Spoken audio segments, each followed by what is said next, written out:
Hello दोस्तों। आज मैं आपके लिए एक कानून की जानकारी लेके आया हूँ। ये कानून की जानकारी लॉ स्टूडेंट्स के लिए भी है और उन महिलाओं के लिए भी है जो अपनी ज़िंदगी में कहीं ना कहीं घरेलू हिंसा का सामना कर रही हैं। तो आज मैं जिस कानून की जानकारी लेके आई हूँ उसका नाम है घरेलू हिंसा से महिलाओं का संरक्षण अधिनियम 2005। इंग्लिश में इसको बोलते हैं protection of women from domestic violence act 2005। दोस्तों 2005 इसलिए है क्योंकि ये कानून 2005 में बना था। लेकिन जैसा कि आप सभी जानते होंगे कि कोई कानून बनने से तुरंत लागू नहीं हो जाता है, उसको नोटिफाई होना पड़ता है। तो ये सब सारी प्रक्रिया होते होते ये कानून पूरे भारत में 26 अक्टूबर 2006 को लागू हुआ।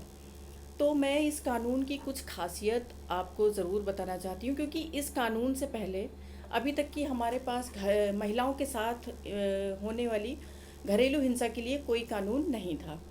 जो भी कानूनी प्रोविज़न थे, जो भी कुछ भी था हमारे पास, वो आईपीसी में था। तो और ये सभी को पता है कि आईपीसी के अगर हम सेक्शंस में जाते हैं तो उसमें सज़ा ही मिलती है, और सज़ा मिलती है तो इससे महिलाओं को कोई फ़ायदा नहीं होता है। अब अगर मैं इस कानून के खासियत की बात करूं तो ये पहला ऐसा कानून है जो घर के अंदर महिलाओं के साथ होने वाली हिंसा को लेके बात करता है, उसकी पहचान करता है। हिंसा से बचने के लिए इमीडिएट एंड इमरजेंसी रिलीफ प्रदान करता है, यानी फौरी और तात्कालिक राहतें प्रदान करता है। और पहला ऐसा कानून है जिसमें कानूनी प्रोविज़न है कि ये 60 दिन के अंदर ख़त्म है, ये मामला ख़त्म हो जाएगा। जैसा कि आप लोग जानते हैं कि बहुत लंबे लंबे केस चलते हैं कोर्ट में, तो ये कानून कहता है, जो लिखित में है, कि 60 दिन के अंदर इसकी प्रक्रिया ख़त्म, केस दाखिल होने के 60 दिन के अंदर इसकी प्रक्रिया ख़त्म हो जानी चाहिए। दूसरी बात, ये डोमेस्टिक वायलेंस पे कंपनसेशन देता है। अभी तक की ऐसा कोई कानून नहीं था जो डोमेस्टिक वायलेंस पर कंपनसेशन देता हो। तो मैं इसके कुछ आपको महत्वपूर्ण चीज़ें और सेक्शन बता दूं इसका। तो जो सेक्शन 1 है, तो सेक्शन 1 हर कानून का होता है कि सिर्फ कानून का नाम होता है और कब लागू हुआ। और दूसरा जो सेक्शन है वो डेफिनीशंस हैं। तो डेफिनीशंस बहुत सारी दी हुई हैं इसमें कि किस किस चीज़ की डेफिनीशन है इसमें। तो इसमें करीब सेक्शन 2 के ए से लेके एस तक के करीब कई सारी डेफिनीशंस हैं, जिसमें है प्रोटेक्शन ऑफिसर कौन है, डोमेस्टिक वायलेंस क्या है, एग्रीव्ड पर्सन कौन है यानी जिसके साथ वायलेंस हो रही हो, बच्चा कौन है, कस्टडी ऑर्डर क्या है, मजिस्ट्रेट कौन है, दहेज का मतलब क्या है, घरेलू हिंसा की रिपोर्ट क्या है, संरक्षण आदेश, निवास आदेश या प्रत्यर्थी, ये सब कौन है। तो सेक्शन 2 जो है वो पूरा इस कानून में जो जो प्रावधान किए गए हैं, जो राहतें मिलनी है या कौन कौन लोग इन्वॉल्व हैं, उनकी पूरी डेफिनीशन दी गई है, जो कि सेक्शन 2 के ए से लेके एस तक की है। इसके बाद हम बात करेंगे कि अब हम ये कानून घरेलू हिंसा की डेफिनीशन में क्या बात कर रहा है। तो अभी तक की जितना, जब हम लोग लोगों से बात करते हैं, वर्कशॉप करते हैं, लोगों के को घरेलू हिंसा से मतलब यही समझ में आता है, सिर्फ शारीरिक मारपीट। तो ये कानून हर महिलाओं के, बच्चों के साथ होने वाली हर तरीके की घरेलू हिंसा की बात करता है। और दोस्तों मैं ये भी खास बात बता दूं कि इस कानून के नीचे 18 साल से नीचे लड़का और लड़की दोनों अपने लिए राहत मांग सकते हैं। तो सबसे पहले जो सेक्शन 3 है, उसमें घरेलू हिंसा की बहुत ब्रॉड डेफिनीशन दी गई है, और हिंसा को, घरेलू हिंसा को 4 तरीके से इसमें बांटा गया है। तो सबसे पहले है कि शारीरिक हिंसा की बात होती है। तो इसमें शारीरिक हिंसा की अगर हम बात करें तो किसी भी तरीके की मार पीट, थप्पड़ मारना, ठोकर मारना, काटना, लात मारना, घूंसा मारना, धक्का देना, या किसी भी तरीके की ऐसी चोट पहुंचाना जो महिला के, बच्चे के शरीर पर नुकसान कर रही है, उसको हम लोग शारीरिक हिंसा बोलेंगे। और इसके अलावा जो हिंसा जो दिखती नहीं है, ना कोई महिला या बच्चा कोई बता पाता है, क्योंकि शायद मारना तो बताना आसान है, लेकिन जो मौखिक और भावनात्मक हिंसा होती है, यानी कि इमोशनल या और वर्बल अब्यूज़, यानी कि मुंह से बोलना। तो मारपीट तो खाली शरीर पे असर करती है, लेकिन जब कोई बोल के कोई ताना मारता है तो वो पूरा दिल दिमाग में हमारे चलती रहती है। तो ये कानून मौखिक हिंसा की भी बात करता है। इसमें है किसी भी तरीके का कलंक लगाना, बुराई करना, मजाक उड़ाना, दहेज के लिए ताना मारना, बच्चा खासकर बेटा ना होने के लिए ताना देना, पढ़ाई में रोक लगाना, नौकरी करने से रोकना, कहीं भी बाहर जाने से रोकना, किसी से मिलने से रोकना, अपनी पसंद की शादी करना या ना करना या शादी का दबाव डालना, इस तरह की जो भी वर्बली होता है वो सारी चीज़ें आती हैं। हरकतें हों या कोई भी बोल के किया गया हो, वो सारी चीज़ें ये वर्बल अब्यूज़ में आती हैं। इसके अलावा सेक्सुअल अब्यूज़ की बात करता है ये कानून,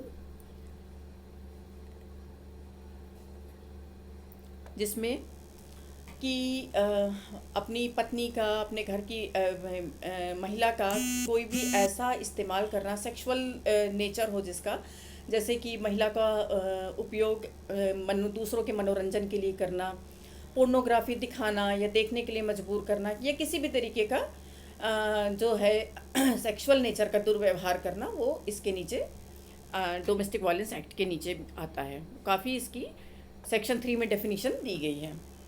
फिर आता है आर्थिक हिंसा, ये भी सेक्शन 3 में दी गई है। तो किसी भी तरीके का जैसा कि नाम कह रहा है, पैसों से जुड़ा हुआ जो भी दुर्व्यवहार है या घटना है, वो आर्थिक हिंसा के नीचे आएगी। जैसे कि खाना, कपड़ा, दवाई आदि का खर्चा ना देना या उसका उपयोग करने से रोकना, घर का किराया ना देना, या घर के किसी पोर्शन में जाने नहीं दे रहे हैं, या घर के उसको किसी भी तरीके का बिल पेमेंट नहीं हो रहे हैं, कोई भी ना, बिजली का बिल, बिजली कट गई तो उसको परेशानी हो रही है, नौकरी ना करने देना, यदि वो कर रही है तो उसकी सैलरी छीन लेना, उसका स्त्री धन उससे बिना पूछे बेच देना या किसी को दे देना, या किसी भी तरीके का ऐसा दुर्व्यवहार जो पैसों से जुड़ा हुआ हो, आर्थिक हो, वो आर्थिक हिंसा में आएगा। तो इसमें डोमेस्टिक वायलेंस की बहुत ब्रॉड परिभाषा दी गई है, जो अभी तक की किसी कानून में नहीं थी। इसके अलावा किसी भी तरीके से धमकाना या दहेज की डिमांड करना जो भी है, वो सारी परिभाषा इसमें दी गई है। अब जो सेक्शन इसका 4 कह रहा है, वो देखिए क्या कह रहा है।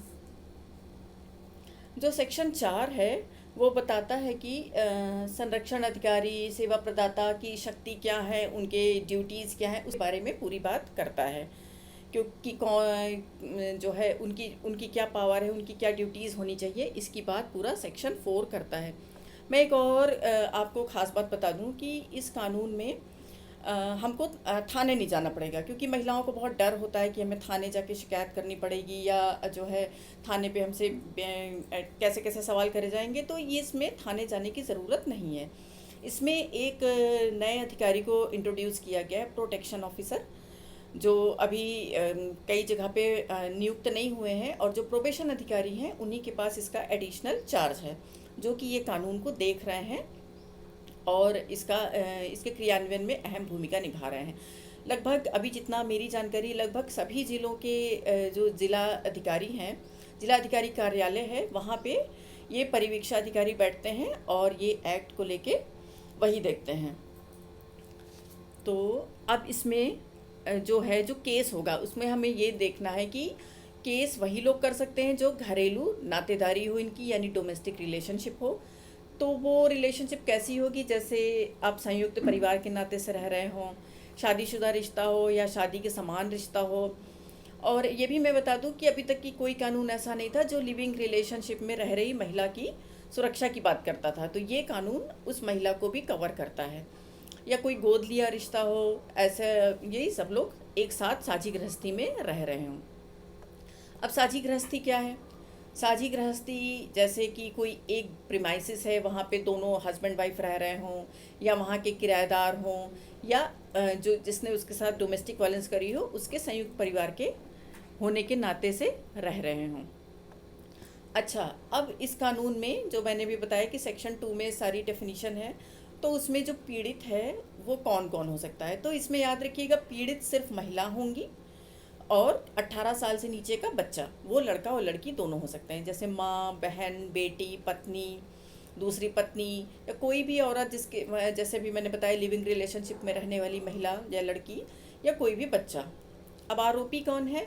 पिता, पुत्र, भाई, या कोई भी एडल्ट मेल जो पीड़िता के साथ रह रहा हो या रहा था।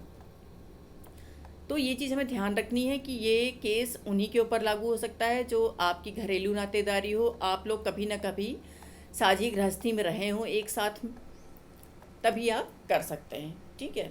अब इसमें शिकायत कौन कर सकता है? तो या तो जिसके साथ वायलेंस हुई हो वो खुद कर सकती है वो महिला, और या उसकी तरफ से कोई भी कर सकता है, या जब किसी के साथ वायलेंस होती है तो लोग कहाँ जाते हैं? या तो पुलिस स्टेशन जाते हैं या फिर डॉक्टर के पास इलाज कराने जाते हैं। और डॉक्टर्स को ये अच्छे से समझ में आ जाता है कि ये इस महिला क्यों आई है। महिलाएं झूठ बोलती हैं कि वो बाथरूम में फिसल गई या पैर फिसल गया उनका, लेकिन ऐसा नहीं होता है कि ये डोमेस्टिक वायलेंस होती है, इस वजह से उनको चोट लगी हुई थी। डॉक्टर समझते हैं, लेकिन बहुत बार डॉक्टर्स को भी नहीं पता होता है कि उनको कहाँ रेफ़र करें। तो इस कानून में डॉक्टर्स भी उनको प्रोटेक्शन ऑफिसर के पास उनका केस रेफ़र कर सकते हैं। तो ये है कि ऐसे ऐसे शिकायत 3 लोग कर सकते हैं। अब शिकायत आप कहाँ कर सकते हैं? ठीक है। तो आप सीधे कोर्ट में केस कर सकते हैं, मजिस्ट्रेट के पास जाके कर सकते हैं, पुलिस के पास जाके कर सकते हैं, प्रोटेक्शन ऑफिसर के पास जाके कर सकते हैं, या सेवा प्रदाता संस्थाएं। अब सेवा प्रदाता संस्थाएं कौन है? ये सेक्शन 2 में लिखा हुआ है, लेकिन मैं बता दूं कि सेवा प्रदाताएं वो गैर सरकारी संस्थाएं हैं या वो सरकारी संस्थाएं हैं जो महिलाओं के कल्याण के लिए काम करती हैं और इस कानून के तहत डीएम द्वारा नोटिफाइड हैं कि वो महिलाओं की डोमेस्टिक वायलेंस की शिकायत महिलाओं से ले सकती हैं। ठीक है। अब प्रोटेक्शन ऑफिसर क्या क्या करेगा? ठीक है, ये सारी इसकी ड्यूटीज़ सेक्शन 5 में लिखी हुई हैं, सॉरी सेक्शन 9 में लिखी हुई हैं कि वो क्या क्या करेगा। तो क्या क्या करेगा? वो जो महिला होगी, जो बच्चा होगा, उसको तुरंत उसको इमरजेंसी उसको रहने के शेल्टर मिल जाए, उसको इलाज मिल जाए, कानूनी मदद मिल जाए, इसकी व्यवस्था करेगा। मजिस्ट्रेट को घरेलू हिंसा की रिपोर्ट देगा, और महिला संगठनों जो मैंने बताया जो महिलाओं के लिए काम करें उन संस्थाओं से परामर्श करेगा, संपर्क करेगा, और पीड़ित को मजिस्ट्रेट से उचित सहायता दिलवाने की सुरक्षा योजना बनाएगा। ये सुरक्षा योजना इस कानून के तहत एक प्रारूप 5 है, उसके तहत करवाया जाएगा, और ये प्रोटेक्शन ऑफिसर सुनिश्चित करेगा। तो और अब इस कानून के तहत महिलाओं को क्या क्या मिल सकता है, मैं इसके बारे में इस कानून के अगले सेक्शन में बात करूँगी, भाग 2 में। तो ये इसका भाग 2 था। तो आपको ये जानकारी कैसी लगी, ये प्लीज़ मुझे कमेंट में लिख के ज़रूर बताइएगा। और अगर आपको ये जानकारी सही लगी हो तो आप इसको अपने दोस्तों को भी फॉरवर्ड करिएगा, किसी ज़रूरतमंद लोगों को भी फॉरवर्ड करिएगा, उनको बताइएगा, और मेरे चैनल को लाइक और सब्सक्राइब ज़रूर करिएगा। Thank you.